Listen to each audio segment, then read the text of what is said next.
रात का अंधेरा हमेशा अपने साथ कई रहस्य समेटे रहता है। कुछ कहानियां केवल कहानियां नहीं होती, बल्कि सच्चाई का एक भयानक चेहरा होती हैं। होटल ब्लू मून का कमरा 302 भी ऐसा ही एक रहस्य था, जिसे कोई सुलझा नहीं पाया। लेकिन जब पत्रकार विक्रम को आधी रात को एक अनजान कॉल आई, तो उस रहस्य को उजागर करने के लिए वो निकल पड़ा, बिना ये सोचे कि शायद ये उसकी आखिरी स्टोरी होगी। तो हेलो दोस्तों, आज फिर हम आ चुके हैं एक और नई दिलचस्प और डरावनी कहानी के साथ। तो चलिए बढ़ते हैं अपनी कहानी की ओर। उससे पहले आपसे एक रिक्वेस्ट है, अगर आप इस चैनल पर नए हैं तो प्लीज चैनल को सब्सक्राइब करें। तो बिना कोई देर किए शुरू करते हैं। विक्रम एक पत्रकार था जिसे रहस्यमय मामलों पर लिखने का शौक था। उसे अक्सर गुमनाम कॉल और ईमेल्स मिलते थे, लेकिन वो हमेशा सच्चाई की तह तक जाने की कोशिश करता। एक रात आधी रात के करीब 12 बजे उसका फोन बजा। स्क्रीन पर कोई नंबर नहीं था, बस अनजान कॉलर लिखा था। हेलो, विक्रम ने कहा। सामने से एक कांपती हुई महिला की आवाज आई। प्लीज मेरी मदद कीजिए, मैं होटल ब्लू मून के कमरा 302 में हूँ। वो मुझे लेने आ रहे हैं। कौन है आप? क्या हो रहा है? विक्रम ने पूछा, लेकिन कोई जवाब नहीं आया। बस हल्की सिसकियां सुनाई दी और फिर कॉल कट गई। विक्रम को किसी प्रैंक की तरह लगा, लेकिन उसके भीतर का पत्रकार जाग उठा। उसने होटल ब्लू मून के बारे में खोजबीन की और जाना कि कमरा 302 कई सालों से बंद पड़ा था। वहां 15 साल पहले एक लड़की की रहस्यमय तरीके से मौत हो गई थी, लेकिन उसकी आत्महत्या की कहानी में कई सवाल बाकी थे। अगली रात वो होटल पहुंचा। रिसेप्शन पर मौजूद बूढ़े मैनेजर से उसने पूछा, कमरा 302 में कौन ठहरा है? मैनेजर के चेहरे का रंग उड़ गया। साहब, वो कमरा तो बरसों से बंद पड़ा है, वहां कोई नहीं रहता। विक्रम जिद कर बैठा, मुझे वहां जाना ही है। क्या आप मुझे चाबी दे सकते हैं? मैनेजर ने हिचकिचाते हुए कहा, अगर आप जिद कर रहे हैं तो मैं आपको रोक नहीं सकता, लेकिन वहां मत जाइए। वहां जाने वाले लोग लौटकर नहीं आते। आखिरकार मैनेजर ने कांपते हाथों से चाबी दी। कमरा खोलते ही धूल भरी बदबूदार हवा बाहर निकली। अंदर का नजारा भयानक था। कमरे की दीवारों पर खरोचों के निशान थे और फर्श पर एक पुराना टेलीफोन रखा था। विक्रम ने कमरे में कदम रखा और अचानक उसे ठंड महसूस होने लगी। उसने चारों ओर देखा। कमरा जितना छोटा दिखता था, अंदर आते ही उतना ही बड़ा और डरावना लगने लगा। अचानक टेलीफोन बजने लगा। विक्रम ने कांपते हाथों से रिसीवर उठाया। आपने बहुत देर कर दी, वो आ चुके हैं। वही महिला की कांपती हुई आवाज सुनाई दी। तभी दरवाजा जोर से बंद हो गया। दीवारों से फुसफुसाहटें आने लगी।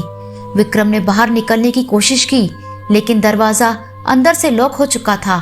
अचानक कमरे में रखा आईना धुंधला होने लगा और उसमें किसी की परछाई दिखने लगी। विक्रम ने नजदीक जाकर देखा। वो वही लड़की थी जिसकी मौत इसी कमरे में हुई थी। उसकी आंखें काली थी, चेहरा पीला और होंठ फटे हुए थे। विक्रम ने पीछे हटने की कोशिश की, लेकिन तभी आईने से कंकाल का एक हाथ बाहर आया और उसकी कलाई पकड़ ली। सच बाहर लाओ, मुझे न्याय चाहिए, वो फुसफुसाई। विक्रम ने कांपती आवाज में पूछा, कौन हो तुम? तुम्हारे साथ क्या हुआ था? आईने में लड़की की परछाई कांपी और दृश्य बदल गया। अब विक्रम को कमरे में एक लड़की नजर आई जो बुरी तरह से डरी हुई थी। उसके चेहरे पर चोट के निशान थे और सामने एक आदमी खड़ा था। उसका चेहरा साफ नहीं था, लेकिन उसकी आंखों में गुस्सा झलक रहा था। मुझे जाने दो, लड़की चीखी, लेकिन आदमी ने गुस्से में उसे दीवार से धक्का दे दिया। लड़की का सिर जोर से टकराया और वो फर्श पर गिर गई और उसका खून बहने लगा, लेकिन आदमी ने कोई मदद नहीं की। उसने जल्दी से कमरे की चीजें ठीक की और बाहर निकल गया। विक्रम ने कांपते हुए ये सब देखा। वो समझ गया कि लड़की की हत्या की गई थी और उसकी आत्मा न्याय चाहती है। लड़की की आंखों में आंसू थे। मेरा नाम सिया था, मैं यहाँ काम करती थी। होटल का मालिक मुझे पसंद करता था, लेकिन जब मैंने उसकी नजदीकी को ठुकराया तो उसने गुस्से में मुझे मार डाला। उसने इसे आत्महत्या का रूप दे दिया और पुलिस को खरीद लिया और मेरी आत्मा इसी कमरे में फंस गई। विक्रम के रोंगटे खड़े हो गए। मैं तुम्हारी कहानी दुनिया को बताऊंगा। आईने में लड़की की आंखों में एक चमक आई, जैसे उसे थोड़ी राहत मिली हो, लेकिन तभी कमरे में एक और हलचल हुई। दरवाजा जोर से धड़ाम से खुला और वही अंधेरा साया अंदर आया जिससे लड़की डर रही थी। वो वहां है, भागो। लड़की की आत्मा चीख उठी। कमरा अचानक हिलने लगा। चारों ओर अंधेरा फैल गया। विक्रम ने कमरे से भागने की कोशिश की, लेकिन एक ठंडी हवा ने उसे जकड़ लिया। उसकी आंखों के सामने अंधेरा छा गया। अगली सुबह होटल के कर्मचारी जब कमरा खोलने गए तो विक्रम वहां नहीं था। बस फर्श पर टेलीफोन पड़ा था और उसमें लगातार एक ही आवाज आ रही थी, आपने बहुत देर कर दी।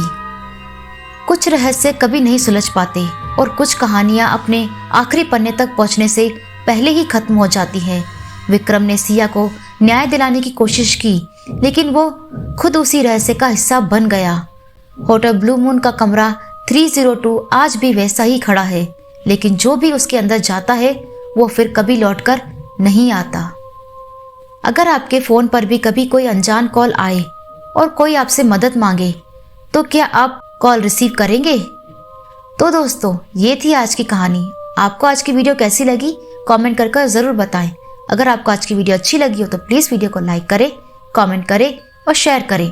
और हाँ, सब्सक्राइब करना ना भूलें। ऐसी ही और डरावनी कहानियाँ देखने के लिए हमारे चैनल से जुड़े रहें। Thanks for watching.